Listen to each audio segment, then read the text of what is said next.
Salli wa sallim ya salam ala nabi khairil anam wal ali wa sahbihi. Bismillahirrahmanirrahim. Wa ammal qabdu, adapun sempit hati, sumpah, risau, imma bisababin wa imma bigairi sabab. Kadang-kadang kan apakah hati rasa kada karuan. Nah itu bisa ada sebabnya, bisa kada ketahuan sebabnya. Padahal kada ada dicela orang, kada ada kehilangan harta, kada ada kehilangan apa, kada ada. Tapi kenapa hati ini rasa kada nyaman, rasa gelisah? Nah itu bisa terjadi. Amma asbabuhu thalatha, adapun sebabnya sempit hati, adapun sebab-sebabnya kerisauan hati ada 3. Zambun ahdastahu, pertama dosa yang kau lakukan. Dosa yang kau lakukan. Karena jar Nabi tadi orang beriman itu bila berbuat dosa imbahnya itu sedih. Itu orang beriman. Bila imbah berbuat dosa pasti sedih. Nah jadi kenapa hati ini sedih, hati ini rasa sumpah?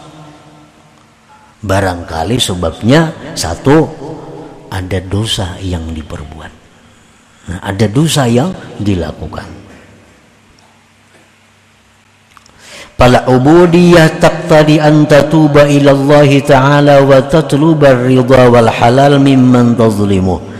Maka kehambaan itu menuntut bahwa engkau tubat kepada Allah dan meminta ridha dan halal dari orang yang kamu zalim akan dia.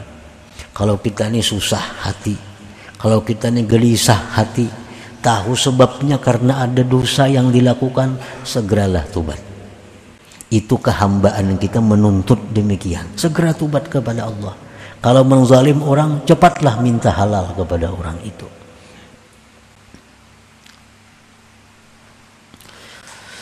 Au dunya zahabat au naqasat minka, atau hati sumpah, hati sedih, hati risau itu disebabkan dunia yang hilang atau berkurang dari engkau.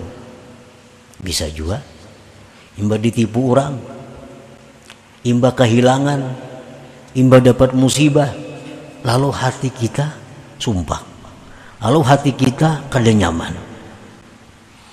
Nah ini kada nyamannya hati disebabkan kehilangan dunia atau kekurangan dunia.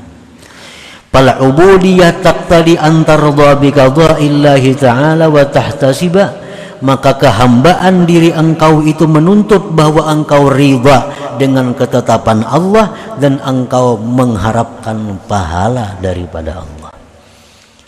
Nah, di waktu hati kita sedih karena kehilangan dunia atau karena kurangnya dunia, di saat kita sedih itu kita dituntut untuk ridha kepada ketetapan Allah dan menunggu pahala daripada Allah Subhanahu wa ta'ala. Itu untuk mengatasi kesusahan hati disebabkan hilangnya atau kurangnya daripada dunia. Au zalimun yu'dhika fi nafsik au irdik. Sebab yang ketiga, sumpah sakitnya hati, risaunya hati itu karena ada orang zalim yang menyakiti diri engkau atau pribadi engkau.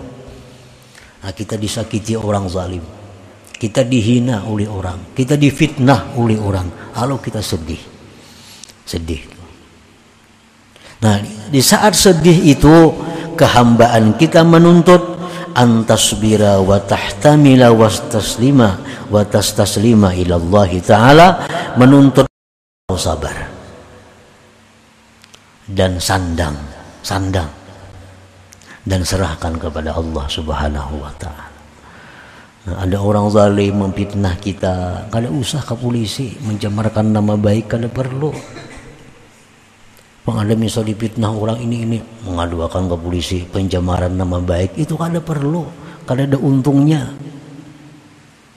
Nah, kalau kita mencari akhirat, Kecuali untuk kejayaan dunia, nah itu terserah aja lagi. Kalau untuk akhirat mengadu ke polisi karena kita dipitnah orang, itu kan ada untungnya. Sabarlah, sabar, sandang, serahkan kepada Allah. Nah itu paling baik. Dan tindakan Allah lebih cepat dari tindakan polisi. Nah, polisi kan perlu saksi, mana saksinya?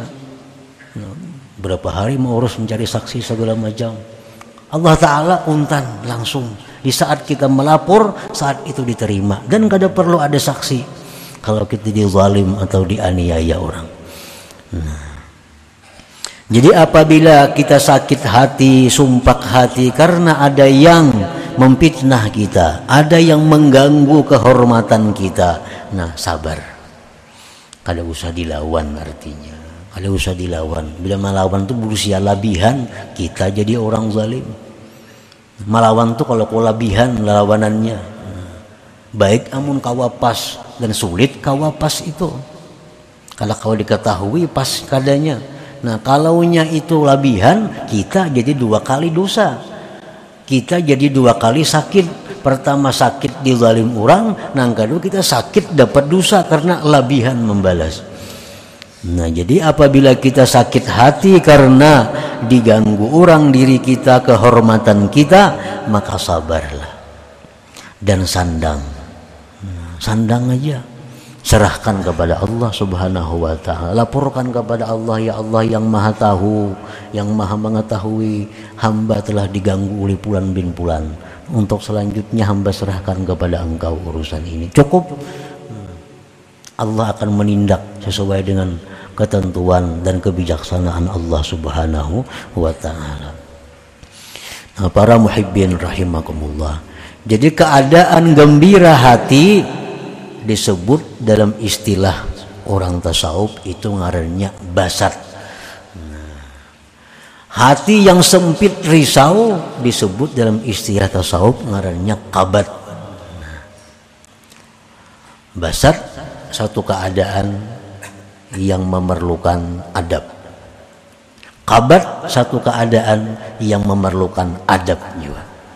Jadi bagaimana kita mengatur diri kita supaya jangan lepas dari adab walaupun dalam keadaan basat atau dalam keadaan kabat itu. Dalam keadaan gembira hati, kada tergelincir dari jalan. Dalam hati yang susah, hati yang sakit, kada tergelincir dari jalan. Semua jalan kita berjalan di atas adab yang diajarkan Allah dan Rasul sallallahu alaihi wasallam.